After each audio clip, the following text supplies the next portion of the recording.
तर पुण्यातील मुंडवा जमीन गैरव्यवहार संदर्भातली बातमी समोर आली आहे। शीतल तेजवानीच्या पिंपरी चिंचवड पोलीस ताबा घेणार आहेत। पुणे पोलिसांची कोठडी संपल्यानंतर पिंपरी चिंचवड पोलीस तेजवानीला अटक करणार असल्याची माहिती मिळते। पिंपरी चिंचवड पोलिसांनी प्रोटेक्शन वॉरंट न्यायालयामध्ये सादर केलं। तर पार्थ पवार जमीन गैरव्यवहार प्रकरणातील आरोपी रवींद्र तारूला अटक करण्यात आली। निलंबित सब रजिस्ट्रार रवींद्र तारूला बावधन पोलिसांकडून अटक करण्यात आली। रवींद्र तारूने अमेडिया कंपनीला दस्त बनवून दिले होते। 6 सप्टेंबरला या संदर्भात पुण्याच्या बावधन पोलीस ठाण्यामध्ये शीतल तेजवानी, दिग्विजय पाटील आणि निलंबित सब रजिस्ट्रार रवींद्र तारू यांच्या विरोधात मुद्रांक शुल्क बुडवल्याप्रकरणी गुन्हा दाखल करण्यात आला। पोलीस उपायुक्त विशाल गायकवाड आहेत। सर, काय सांगाल, रवींद्र तारू जो आहे तो या ठिकाणी आता अटक करण्यात आलेला आहे, कुठून अटक करण्यात आली आणि कशा प्रकारे त्याला अटक करण्यात आली?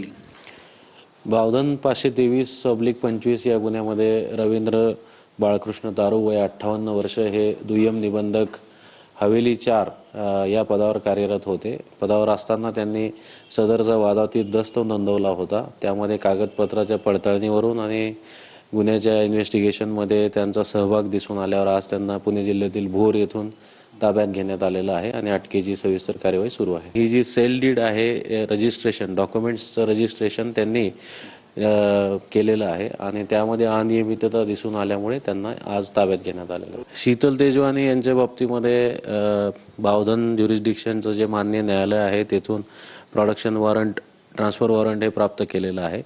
पुण्यातील गुन्ह्यातील PCR संपल्यानंतर त्यांना आमच्या गुन्ह्यात वर्ग करून घेण्यात येईल। कॅमेरामन विशाल सह मी रणजित जाधव, TV9 मराठी, पिंपरी चिंचवड।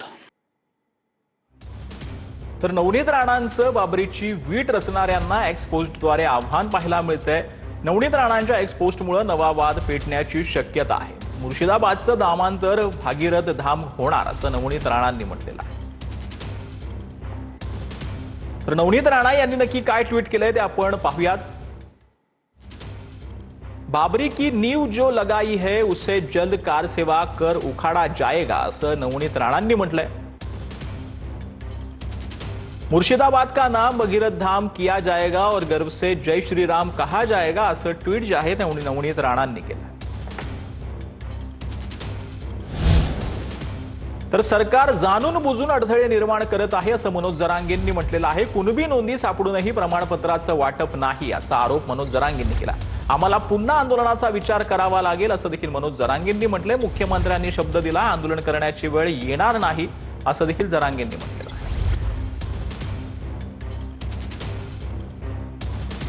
आहे। सरकार आणि काही अधिकारी हे जाणून बुजून टाळाटाळी करतात, नोंदी असून सुद्धा।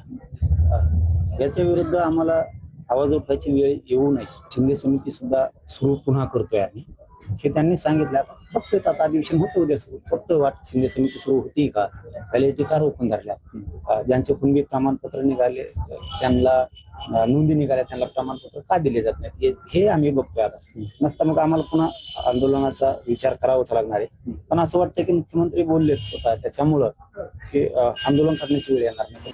मराठ्याच्या विरोधात गेलेल्या माणसाला निवडणुकीत पाडायचं म्हणजे पाडायचं। मराठा जातीच्या आणि आपल्या लेकरा बाळाच्या आणि आरक्षणाच्या विरोधात काम केलेल्या माणसाला मतदान करायचं नाही। त्याच्या संग फिरलं तरीच चालन, पण मतदान नाही।